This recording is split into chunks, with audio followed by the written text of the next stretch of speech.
Hello everybody, welcome back once again to the Final Fantasy 13 2 walkthrough. Alright, so here I'm just, I'm at that very last part of Academia 500. Obviously picking it up from the long slog that was the last video. Oh my gosh, it was so brutal. But anyways, so we've now explored this 100%. You can actually, obviously, get all the way up there and finish exploring this area without actually starting the final series of fights. So I believe now I'm actually just going to leave, which super anticlimactic, I realize, but we've got a lot of other stuff fragment-wise that we need to take care of. So I mean, honestly, I probably could have just knocked out the last couple fights there, because there's just a ton of stuff to do post-game anyway. But again, I decided for whatever reason to leave right there and take care of some of this stuff. I think I was a little bit worried about my enthusiasm for continuing on if I, kind of beat the game. For again, but to be honest though, there is still a ton of stuff that I need to knock out. So obviously, ton of fragments still to get. So we're going to continue on with those. Anyways, okay, it looks like I'm headed into Academia 400. Ah, yes, so the idea here would be to turn in the Academia maps, so hopefully I can do that. Ah, so this is the current layout of Academia. I sure hope we can restore. Okay, so it looks like that was the only fragment that I was able to get there, and I don't think that's particularly useful for any of the fragment abilities, like some of the other exploration fragments, notably the Vile Peaks. But looks like we're gonna have to head to Erba next. Is returned to how it once was. The strange distortion that threatened to swallow it is safely dispelled. But here and there, small fissures in space still remain. These fissures confound scientists. Are they a type of gate? Are they singularities in the process of giving birth to incomplete space-times? One thing is certain. Beyond them is a place that means a great deal to a certain little flying friend. Okay, so here we've got some sort of, I don't want to say Mog,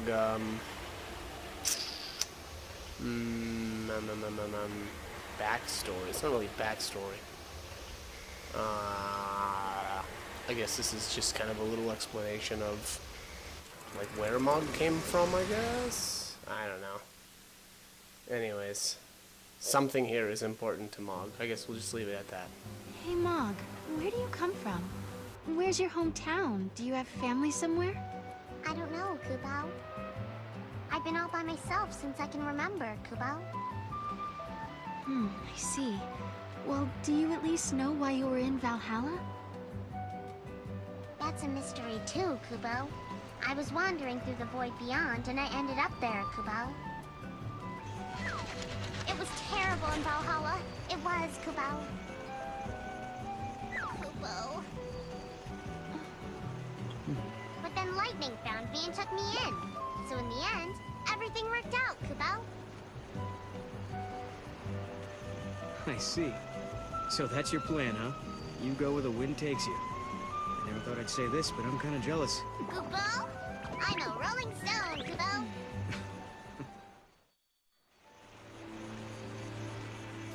Alright. Rolling Stone, if you say so, buddy. Alright, so this version of Erba is just plagued by these temporal vortex thingamajiggers.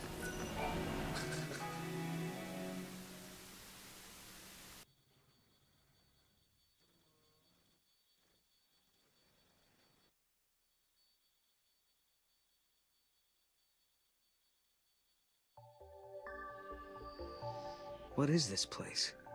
It looks, I don't know, unfinished. It's like someone started to build something and then gave up halfway through. You're absolutely right, Kubo. The time labyrinth is an incomplete space, Kubo. How do you know that? Or better yet, who did you hear that from? Did your friends back home tell you about it? Hey, Mog, are you absolutely sure you don't remember anything about your past? Not a single thing, Kupo. Okay. Mog doesn't remember anything. Great. So this looks like crystal bonds, which again, I absolutely hate these. They're so boring, and all they are is a time sink. So that's actually pretty much all of this version of Erba is. Not necessarily just crystal bonds, but there's also some of the what is it, Hands of Fate or whatever, the clocks. So they're a lot more fun. Again, I used to actually just hate them because they can sometimes be tough, but they definitely have grown on me over time. So again, with strategy with these crystal bonds is it's pretty easy. You just always want to be grabbing onto one of them. And that way, the crystals won't change while you're, trying to get there, because that can be a little bit annoying. Okay, let's get a move on here, though. So again, though, there's one, I don't think this is the last version of Erba that we have to go through, if I'm remembering correctly. I think there's 3 total versions of Erba. I think this is number 2. Just trying to remember off the top of my head. I think that's right. Unless we've already done 2 and I'm just not remembering. Oh my gosh, what am I doing here? Are we gonna move, buddy, or are we just gonna stand here all day? This must have been a bathroom break. Or a soda break, a Dr. Pepper break. Not sure. Anyways, yeah, so like I was saying, Erba, this version is a lot of these, or mostly these. That's, there's a little bit of fighting, but as far as fragments go, the vast majority of them come from these, whatever, distortions, or whatever you want to call them. Alright, I'm gonna check here how much longer we have to wait. This is ridiculous. Boy, that was a ridiculous amount of time. I had to cut out a bunch of footage there. I don't know what I did. Just left my capture card going, and I'm like, whatever. We'll cut that out later. And we did. Alright, anyways, let's keep going here.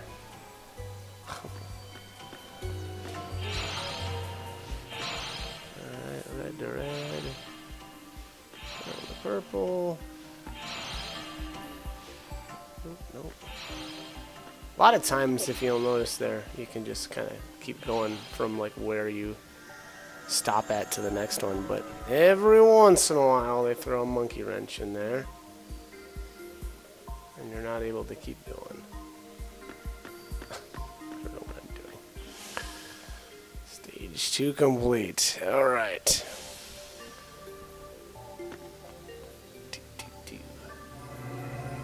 Ooh. Little Ochu enemy, Micro Chew, Nano Chew.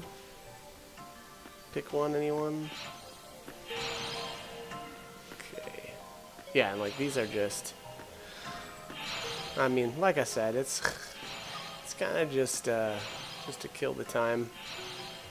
I mean, I guess it's kind of cute, like, you know, a bunch of these, or how they made them like the enemy. I don't know if these are supposed to be their sphere. That probably doesn't make sense that they're the Crystarium. Yeah, like that's probably not right. But I mean, whatever. They're kind of like constellations. That's what they remind me of. So again, kind of neat idea. Not a very fun idea, mind you. I really like the tiles. Tiles and I knew you the could clocks. do it if you tried, Kupo. Knew you could do it if you tried, Kupo. Did you? Did you know it? You knew? How did you know? Knew. What do you know? There we go. let's head on over here. Next. Be something fun. I bet it won't be, though. I know there's a bunch of Crystal Bond puzzles in this one, so I'm not going to get my hopes up. We might have some Hands of Time at the end, or what is it? Is it Hands of Fate? What is it, Mog? Did you find treasure or something? That's not it. I smell something familiar, Kubo. I know the smell from a long, long time ago, Kubo. A long time ago? Even before you met Lightning in Valhalla? Kubo. That familiar smell. Could it be the smell of your hometown? Could we be close? Maybe the labyrinth is connected to the place where you grew up. Now that I think about it, I remember the same scent coming from the other labyrinths too, Kubo. All right then. We should check the other mazes too. If we search them all, we're bound to find some sort of clue that will lead us to your hometown. Okay. So something smells familiar. All right, fair enough. I'll roll with it, I guess. I mean, what choice do I have? And obviously more Crystal Bonds. All right, I don't know why I took that cut there, but whatever. Maybe another bathroom break. Who knows? Maybe I took a nap, you know, because these things are putting me to sleep. I don't know. Just a second.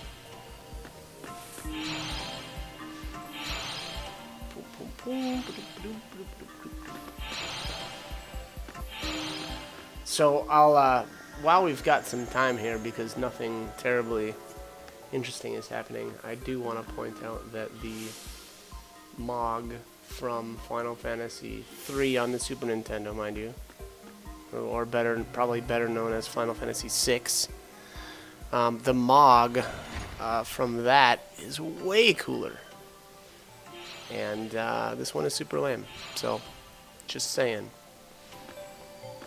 That's how I feel. Now, to be fair, the dialogue there in the Brescia ruins, was it 100, I think? After you beat the Cavalinka or whatever that goofy enemy is. That whole scene was pretty hilarious. Humans are evil. Ugh. You know, I don't know if that completely changes my mind on Mog, but you know, it was something. I'll take what I can get.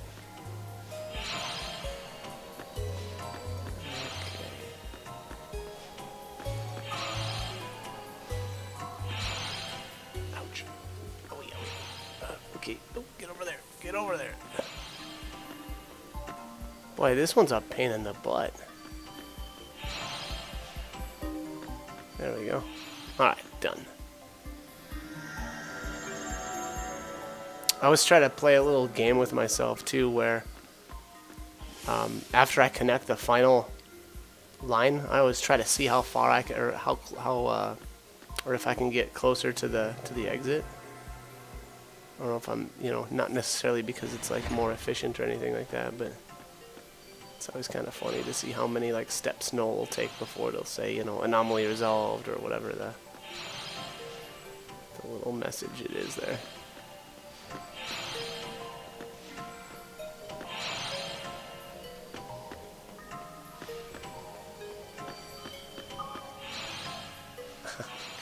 Some of these are so annoying. Look at that. So that one I didn't get far at all.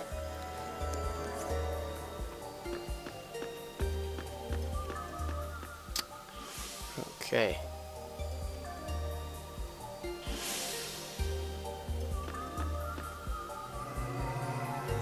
Oh, a Tonberry with his cute little knife. Cute and deadly, absolutely deadly knife.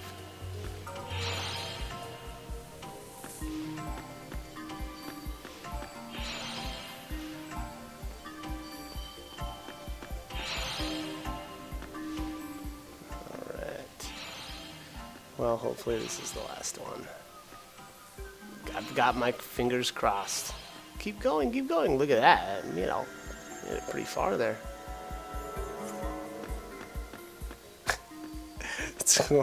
Boy, that's some game, right?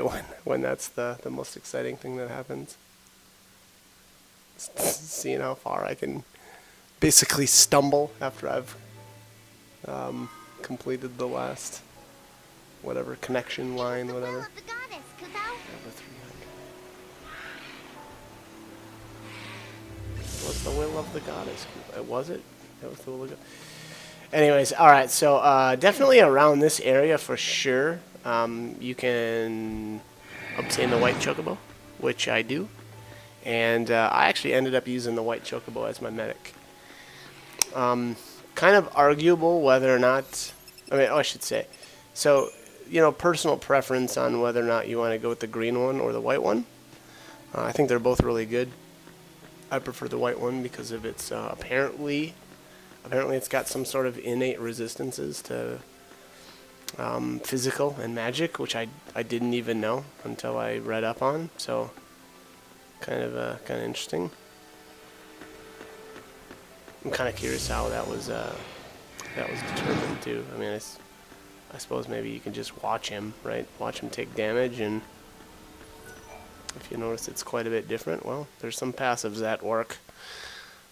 But anyways, next, give us something good. Don't fail me now. It's really hard. Why? You'll solve it in no time, Kupo. Oh, why? Yep. Falling asleep here. Falling asleep at the wheel. Alright. More fun stuff. I'm a little disappointed in how boring Ereba is, frankly. I mean, it's whatever. They just needed to jam in a bunch of fragments, and I guess this is how they decided to do it, which is fine. But yeah, I don't know. I never found them, or especially these, they're not terribly exciting. Ooh, the Tetsudo enemy. Boy, you can tell this one's going to be a pain.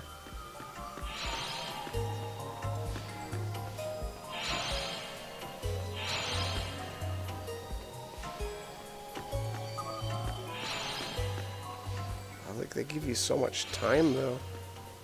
Way too much time. Wrong way. That was a fail. Oh, look at that. Look at that goofball. I bet you feel silly. Oh, wait, that's me. I feel silly. Alright. Oh, that sure looks like an immortal to me. Still, in my opinion, the best weapons in the game. There's probably an argument to be made for a lot of the other weapons, but I shouldn't say that. They're just my personal preference. Those are my go-to weapons. ATB plus 50%. I like it. I like it a lot. Right, another one down.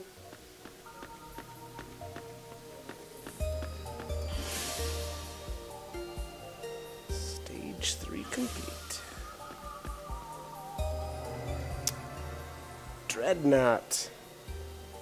Boy, this is there's a lot of like rare enemies here. Still think of the Dreadnought from the original Final Fantasy 13 was really cool, and they were pretty tough in that game. Here in this version of the game, they're not terribly difficult, and they actually are recruitable, which I think I did do towards the end of the game.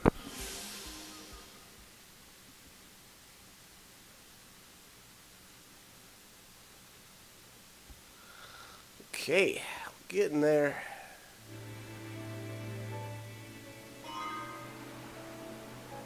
Dewey Bloodstone. I knew you could do it if you tried, Kupo. Okay.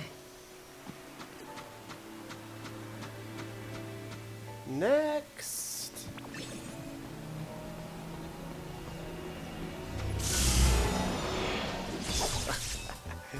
course, we'd get into a fight right before the gates, or the vortex, whatever. The thingamajig. The pretty orange light swirling distortion thingamabob. Wow, I guess I used that Apotamkin for a lot longer than I remembered, which is super weird because now that Serendipity is unlocked, I really could have just gone in and grabbed a Durable Collector catalog and used that instead. But choices. Guess now's a All good right, time to finally say- something interesting. All right, so here we've got the Hands of Time. Oh yeah, this one's easy. So I could start all the way north and go 1 to 2, 2 to 1, 1 to 1, 1 to 2. I did. Wow, I didn't decide to go that route. That's interesting. I guess this works too. There, so obviously that one was super easy. And this next one is actually really easy too. So again, if you've been watching all the other videos, generally what I do for these is the smaller puzzles like this, I'll take a little bit of time to try to figure them out beforehand. I mean, you know, especially the ones like this, they're so small that it's going to be super easy. But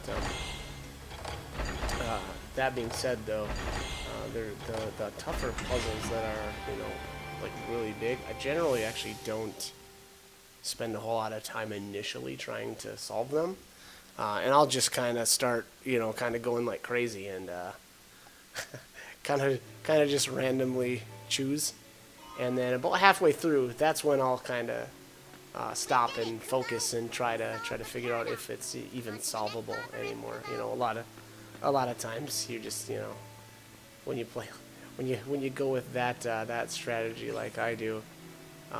You'll get halfway through and you're like, oh yeah, this is just not even solvable. So, all right, we've got a treasure box floating up there.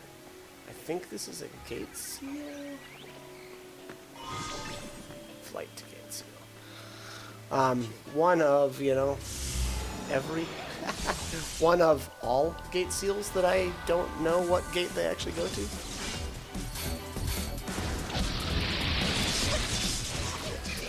Anyways.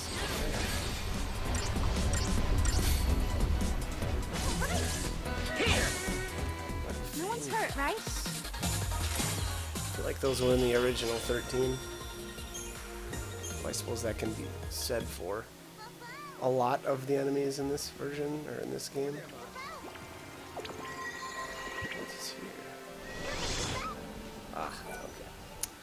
Alright, so this is going to be another Hands of Time, I believe. And, if I'm remembering correctly, this one's a tougher one. And actually, we're going to end up... I don't even know if I solve one of them or not. I don't think I do, actually. Maybe I do. So, successful or not, I have to end this video. So, as always, hope the guide was helpful, and hope you join me for more videos. Thanks for watching.